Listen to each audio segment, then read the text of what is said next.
Olá, meus queridos, a paz do Senhor Jesus, sou Sérgio Silva, sejam bem-vindos aqui ao canal Revelações da Bíblia. Meus irmãos, nesse vídeo aqui irei trazer uma explicação profunda sobre a doutrina da salvação, sobre o tema eleito segundo a presciência de Deus. Diante de toda a discussão que existe sobre a doutrina da predestinação pregada pelos calvinistas, que segundo os seus seguidores aí acreditam que Deus, por sua soberania, já teria aí escolhido quem estaria salvo ou condenado, tirando a possibilidade de escolha do homem em relação até mesmo de ter direito à escolha.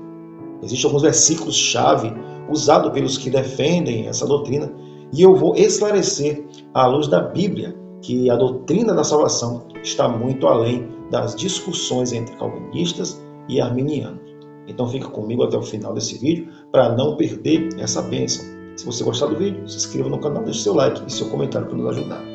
Meus irmãos, o versículo que usarei como base se encontra em 1 Pedro 1, versículo 2, que diz: eleitos segundo a presciência de Deus Pai, na santificação do Espírito, para a obediência e a expersão do sangue de Jesus Cristo. Graça e paz vos sejam multiplicadas. Então, meus queridos, o que significa eleitos? Eleitos aqui significa que Deus escolheu de antemão aquelas pessoas que seriam salvas. Já a presciência de Deus não é apenas um conhecimento prévio, mas envolve também conhecimento perfeito e soberano, tá? O conhecimento perfeito e soberano que Deus tem sobre todas as coisas, incluindo nossas escolhas. Então, nesse caso, Deus já sabia quem escolheria crer nele e quem não creria. Existe um versículo muito utilizado pelos calvinistas, que está lá em Efésios 1, versículo 4, que eles costumam pegar apenas a primeira parte, mas não observa o verdadeiro contexto que está voltado ao coletivo e não à individualidade. O texto diz o seguinte: Deus nos escolheu antes da fundação do mundo. Aqui a frase nos escolheu indica coletividade, ou seja, mais relacionado à igreja, que esta sim está predestinada. Cabe cada um de nós permanecer nela. Levando para o contexto particular, o fato de estarmos eleitos como igreja, isso não significa que nossa escolha em Cristo não tem valor. Pelo contrário, nossa resposta ao chamado de Deus é fundamental. Olha o que diz lá em Romanos 8, versículo 29.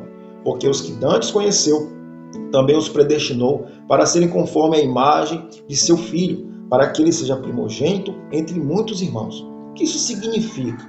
Significa que a presciência, mais a predestinação, nos versículos, mostra que Deus, com sua presciência, conhece previamente aqueles que seriam conformados à imagem de Cristo.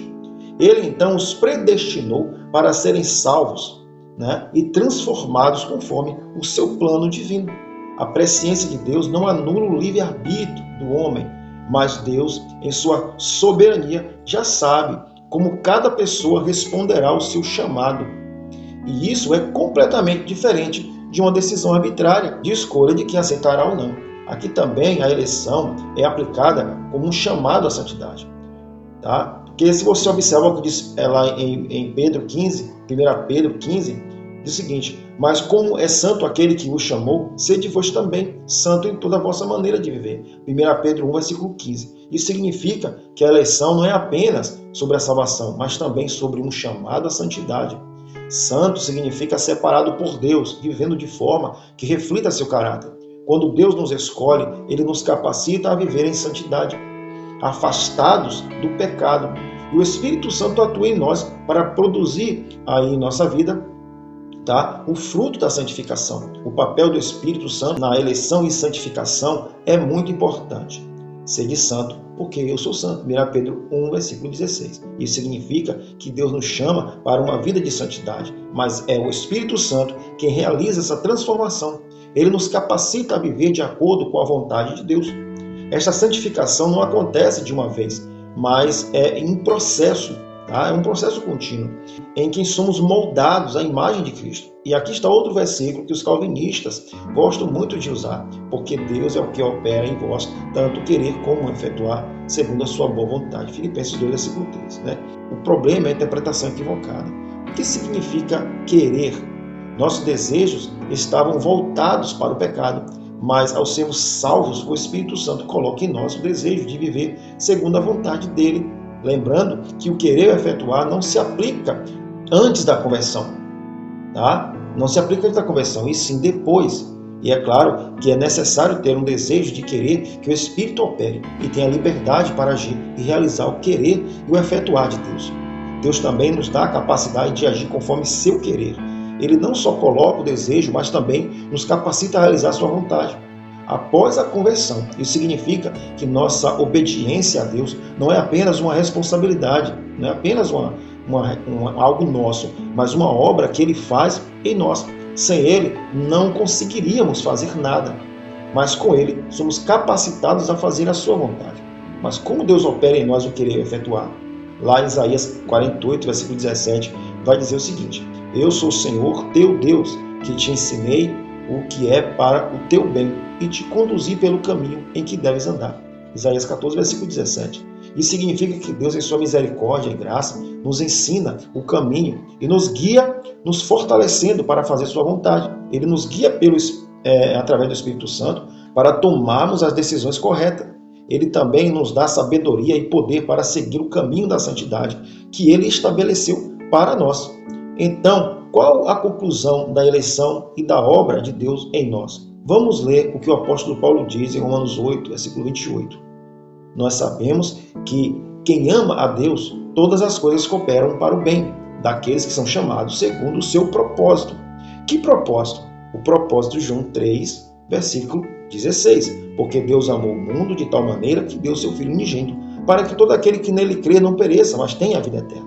Então, qual o propósito de Deus? Salvar o homem da morte que entrou por meio do pecado.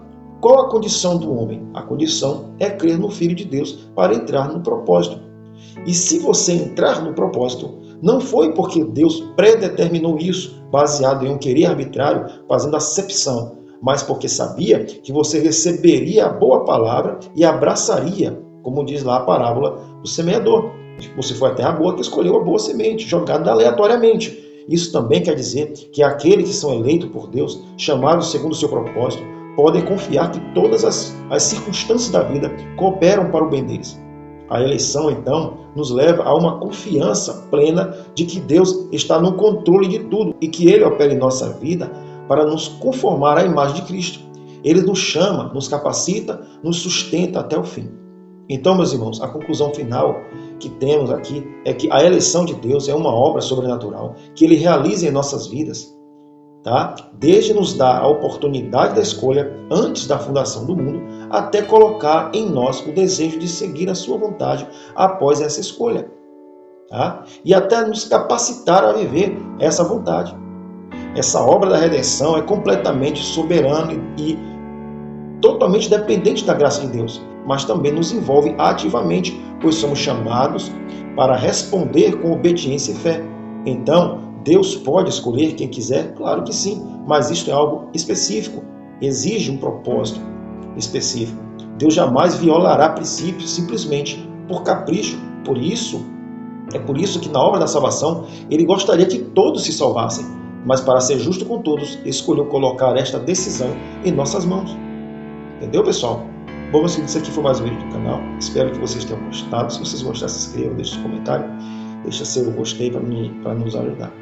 Não esquecendo que é preciso dar manutenção à nossa salvação, porque existem outros versículos que deixam bem claro que se de repente o servo de Deus, o cristão, ele não dá manutenção, não se desviar das coisas que não agradam ao Senhor, se ele não começar a produzir frutos de arrependimento, a Bíblia deixa bem claro que toda árvore em Cristo que não dá fruto é cortada. Então, esse contexto de uma vez salvo, salvo para sempre, também é um contexto aí que tem que se observar também. Tá? A salvação, ela tem que ser dada manutenção. Você tem que fazer a sua parte, querer, não ter prazer no pecado, e Deus ali, Ele vai lhe fortalecer. Tá, meus queridos? Então, fica todo mundo com Deus. Até o próximo vídeo, se assim permitir. Tchau e a paz do Senhor.